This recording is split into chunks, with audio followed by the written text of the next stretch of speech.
चौंक जाएंगे और उसके बाद तुरंत ही 3 काम शुरू कर दीजिए। इन 3 कामों को करने से आपकी किस्मत बदल जाएगी। भगवान आपसे बहुत प्रसन्न रहेंगे और आपके सभी बिगड़े काम बनने लगेंगे। भक्तों, अगर आपके दीपक में फूल बनता है तो ये बहुत गंभीरता से लेने वाली बात है, क्योंकि परमेश्वर भगवान की कृपा आप पर अब होने वाली है और जो दिक्कतें आपको चल रही हैं वो दिक्कतें आपकी खत्म हो जाएंगी और आर्थिक रूप से आप मजबूत होंगे। साथ ही आपकी जो भी इच्छा है वो पूर्ण हो जाएगी और भगवान आपके घर में वास करेंगे। भक्तों, हमारी बात पर थोड़ा गौर कीजिएगा कि दीपक में फूल कब बनता है और क्यों बनता है। देखिए, जब भगवान आपको कुछ संकेत देते हैं, खास तौर पर आपकी पूजा स्वीकार होने के समय, तब आपके दीपक में फूल बनते हैं। वैसे तो भगवान आपको कई प्रकार के से संकेत देते हैं जिन्हें आप समझते भी हैं और ना भी समझते हैं। जैसे सपने में वो आपको दर्शन देते हैं या फिर फूल गिर जाता है आपकी पूजा करते समय, या आपको दर्शन होते हैं भगवान बार बार,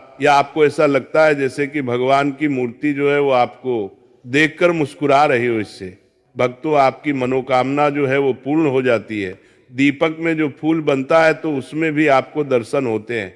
है तो भगवान जी आपको कई प्रकार से संकेत देते हैं, पर जो दीपक में फूल बनने का संकेत है वो सभी को नहीं मिलता है। या तो जो भगवान के पक्के साधक है या जो भगवान के बहुत प्रिय हैं उनके दीपक में बनता है। और ये जो फूल है ये बार बार नहीं बनता, कभी कभार बनता है। कहीं आप सोचो कि भगवान का संकेत है या भगवान प्रसन्न है तो रोजाना बनेगा। अगर ये फूल आपके दीपक में बनता है तो इसका मतलब है कि भगवान आपसे प्रसन्न है।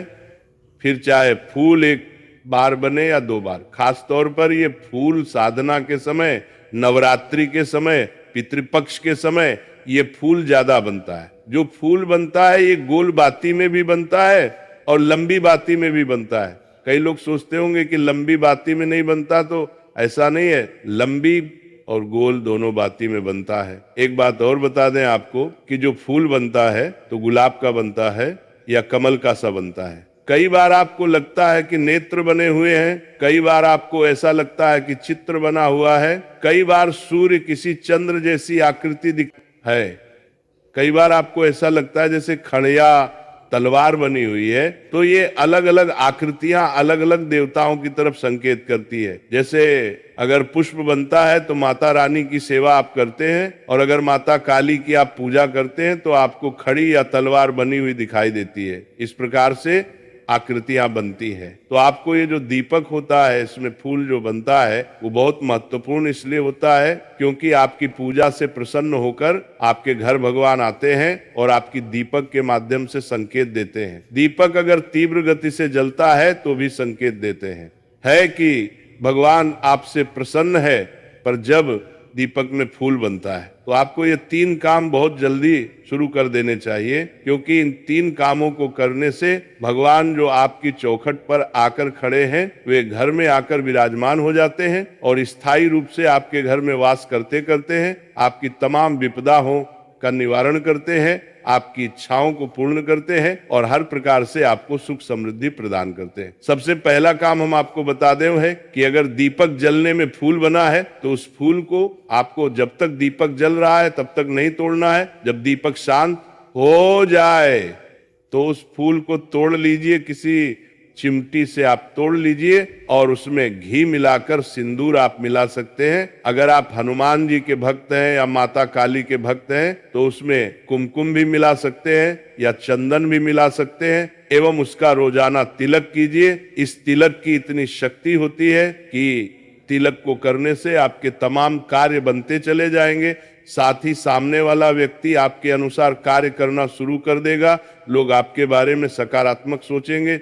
जिस प्रकार सूरज का तेज होता है उसी प्रकार तिलक लगाने से आपके चेहरे से सकारात्मक ऊर्जा निकलेंगी जो सामने वाले को भी सकारात्मक कर देंगी। इसलिए ये जो फूल है इसका तिलक हल्का सा करें लेकिन जरूर करें। तुम भी अपनी रील्स वायरल करना चाहते हो और मेरे जैसे व्यूज देखना चाहते हो तो सीखो ऐप डाउनलोड कर लो। तो इंस्टॉल बटन पे क्लिक करो और सीखो ऐप डाउनलोड करो।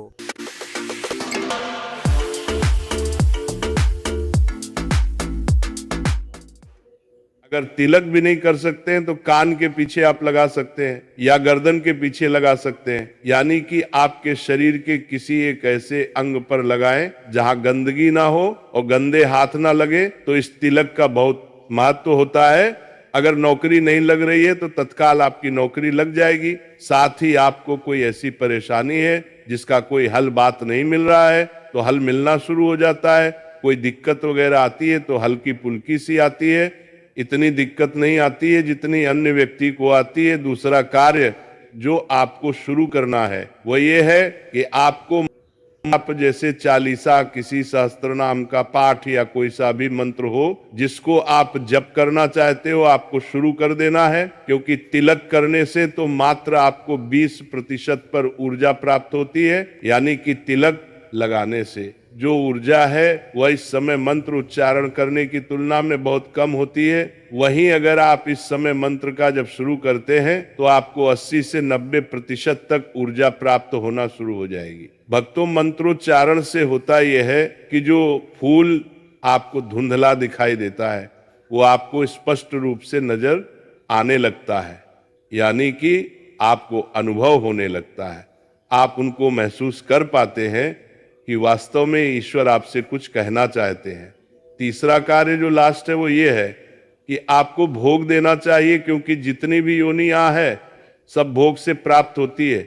चाहे वो कोई भी हो, चाहे वो देव योनि हो, चाहे वो प्रेत हो, या वो मनुष्य योनि हो, या चाहे वो जीव योनि हो, सभी योनियों को भोग बहुत प्रिय होता है। भगवान जो आपके घर में आते हैं तो उनके आदर्श अधिकार के लिए आपको भोग जरूर देना चाहिए। आप मिष्ठान का भोग दे सकते हैं, 2 रिराने वाले भरत दे सकते हैं, लौंग बतासे का भोग दे सकते हैं, और सबसे उत्तम है कि जो सबसे पहली रोटी आपकी बनती है उसमें थोड़ा सा गुड़ मिलाकर के भगवान को अर्पित करें और लगभग 15 से 20 मिनट बाद आप उसे पूरे घर में बांट दें। एक चीज का विशेष रूप से ध्यान रखिए कि जब भगवान को भोग अर्पण करें तो आंख बंद करें और भगवान का आवाहन करें ताकि वह भोग ग्रहण कर सके। और इस प्रकार इन तीनों उपायों का अनुसरण करने से आपके घर में सुख, समृद्धि, समता शुरू हो जाएगी। हमारे ऊपर प्रभु की कृपा है, ये हम कैसे पहचाने? तो ये 8 लक्षण प्रकट होने लगते हैं जिस पर भगवान जी